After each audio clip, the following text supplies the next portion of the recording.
Hello, I'm Botany with CNC English News on Top Story. Please let's begin with our headline. Prime Minister Hun Sen said that anything costs Cambodia's sovereignty and independence is too expensive. And Cambodia still holds ASEAN summit next year despite EU suspend EBA.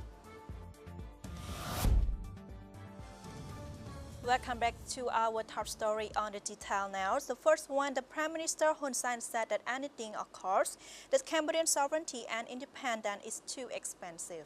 Cambodia Prime Minister Samdech Moha Senapadaricho Hun Sen reiterated that he is committed to maintaining Cambodia's independence and sovereignty and that Cambodia shall not trade the aforementioned blessing with anything. Achieving full peace and national unity in 1998 through the win-win policy, Cambodia has experienced an average economic growth rate of 7% per annum over the past 2 decades.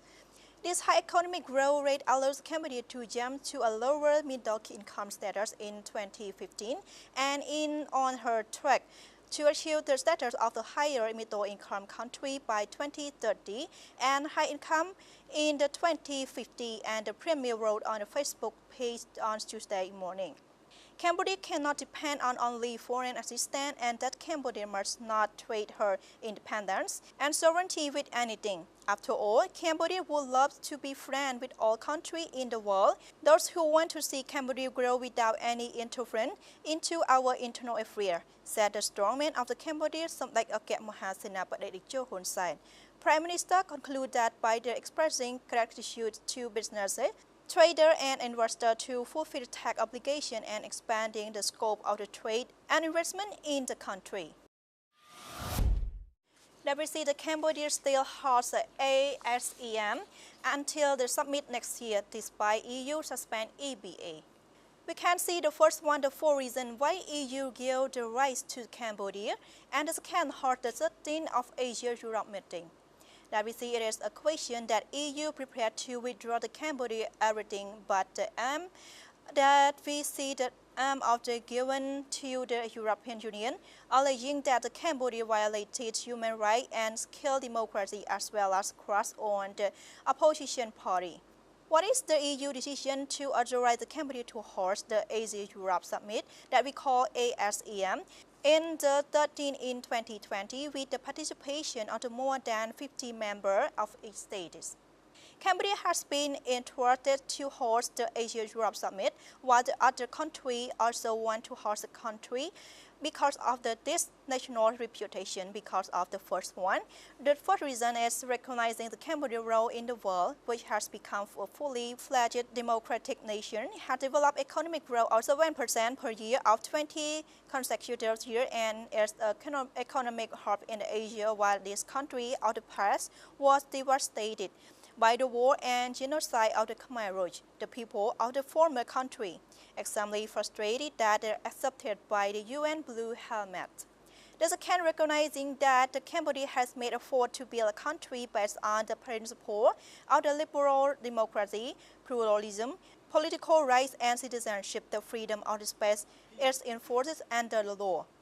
Cambodia has become a member of various international conventions, treaties, and international agreements that make the world a better place for Cambodia and consider Cambodia as a political, diplomatic, trade, and economic partner. Most of the EU that we see the major of the product, especially the textile and agricultural products, including rice, pepper, and other things else that are imported from Cambodia.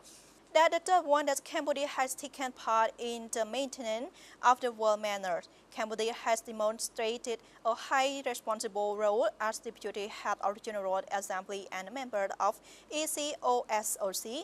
That the last one is recognizing that Cambodia has made efforts to build a nation in all areas and not to make in the international community feel disappointed. Cambodia had ended war and become a peaceful, stable country with developments. Cambodia has changed its status, becoming a lower middle income country now and becoming a high middle income country by 2030 and a high income country by 2050. And Cambodia's human and natural resources have been actively involved in national development.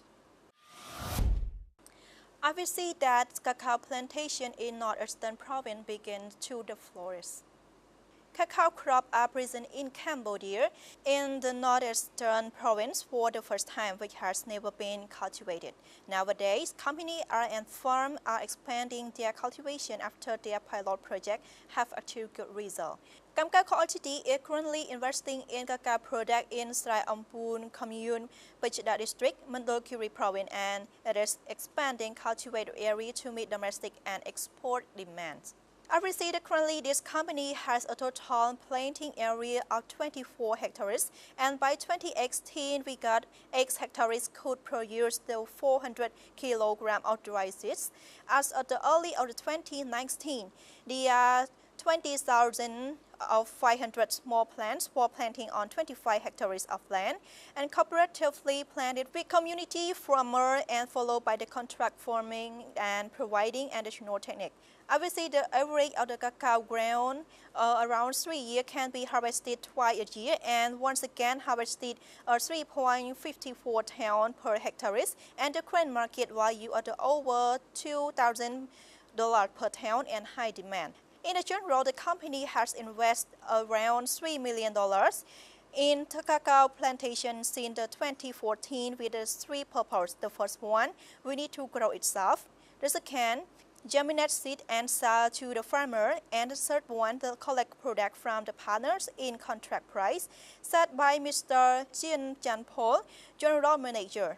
He also requests that the Ministry of Agriculture, Forestry and Fishery and relevant institutions to support and encourage community companies to successfully grow cacao products, in particular to facilitate the export of cacao products in the future.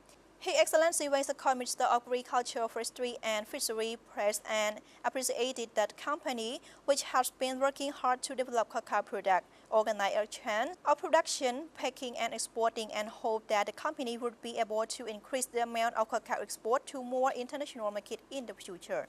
According to Staff Lambert, founder of the cacao farm today, there are many families who are keenly interested in plantation a cacao plant. With the support from the Netherlands, cacao and sugarcane plantation is complete in June 2019, and sooner or later, Mandalkiri will become a province with cacao export with the same amount as the neighboring countries. He hoped that the cultivated area would increase from 500 to 1,000 hectares over the next 5 years, and that Ratnagiri would be the next target in expanding cultivation. The meanwhile, cacao planting is also being undertaken in Ratnagiri province, which is being tested by a conference, and the company is also expanding its cultivated area after a successful initial press. That's all for our top story today. Thank you for your time and would like to say goodbye.